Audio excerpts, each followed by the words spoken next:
boy ko xawa liir laa wut nañu ko dëgg nag Fatma waxi dof moom jot a déglu waaw moom neex na laa min de dëgg yàlla macha allah. mu ne dangaa bëre ak moom di salteel da parce que ñi ko waaw yow nag loolu lan la yéen ñaar da ngeen a bëre ba pare mais dafa mel ni tout le temps yéen ñaar am na lu am seen diggante lan la yegg si. moom boppam na war a yedd ndax dama ko jàpp du accident def soog war a dugal médical duma ko daan ko wëlbati di bëre frère am moom mu ñëw ne nangulu ma mu mën moom boppam lay yedd man yeddu ma te woon aw ma lu may wax ak moom ma xam laa wax am lu may wax ak moom la 20 laa am li lay jëfal nga xool tuut Siteu bu nit ñi doon bëri wax ci géejawaay dafa war a noppi parce que yàlla wërsëgalu ko fii dara victoire xam nga lan la war a def dem liggéeyi tam noppi bàyyi wax ju bëri ji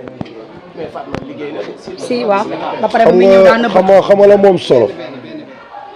fii ñun ñëpp ay morom lañu bu ñuy tax suñuy naataangoo moom moo ñu mag Siteu ma mag man barke alxuraan billaahi moo mag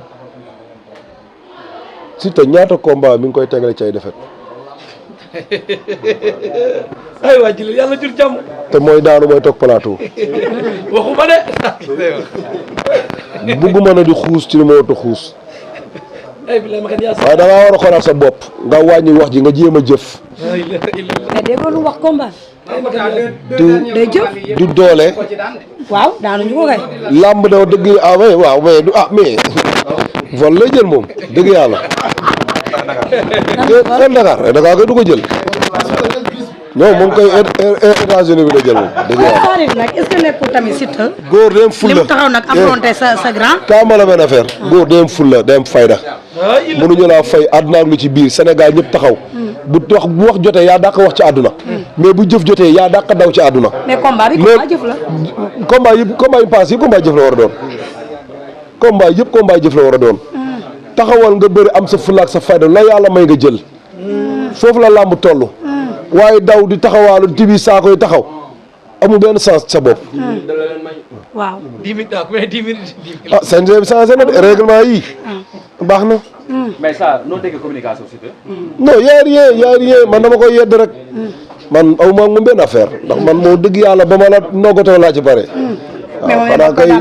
noggatoo waaw waaye moo mag di booy ko xanaa liir laa wut nañu ko dëgg nag Fatma waxi dof moom jot a déglu waaw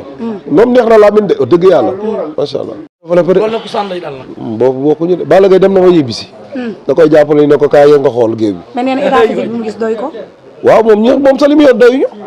loolu comme ne wax ko billaay loolu am benn problème ay communication Siteu moom jarul doo sa doom donc koy xam naa ni moom boo yoroon doom di ko dóor bu duggee ci géew ba pare bu doon ko daanu rek ñu wàññil la Siteu du bëri kase mais combat bi du risque si yéen non non du risque si Balla Gaye ko xamante ni bëri nga ak ay ñu gën a supérieur Siteu man booy bëri ak ñoom du leen Balla Gaye yegg na day gàttañu suñuy morom bëri ak ñoom bëri na ak boo ñaaw mu daan ko te teewul xam nga dara ñaaw àdduna moo doxee noonu xam nga teewul ba mu pare lu mu def dem na jël ko daan boo ñaaw ba daan ko àdduna moo doxee noonu ku ne mën nga daan sa morom mais bu wax jotee moom mun nañoo wax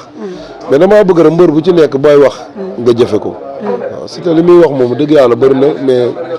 du ko jëfe daal jàpp nga ni combat am ak Balla Gaye li mu wax yëpp du ko saako yi rek lay dem taxawaat d'accord baax na